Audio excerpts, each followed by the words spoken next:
Hello viewers, let's learn how to remove passkey from Gmail in few easy steps. So first click Google or Gmail. Let me click Google and then click on your picture in case if multiple emails.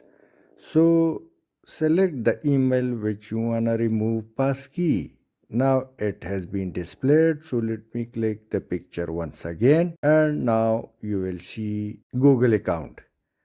Tap on it. After that, another interface will appear. So click security and sign in. And now passkey and security key. Click it. Now it will ask for fingerprint or pattern. Now click this cross sign. And after clicking, remove appear. So click remove. Now passkey has been successfully removed. You can see the message in red line. Thanks for watching.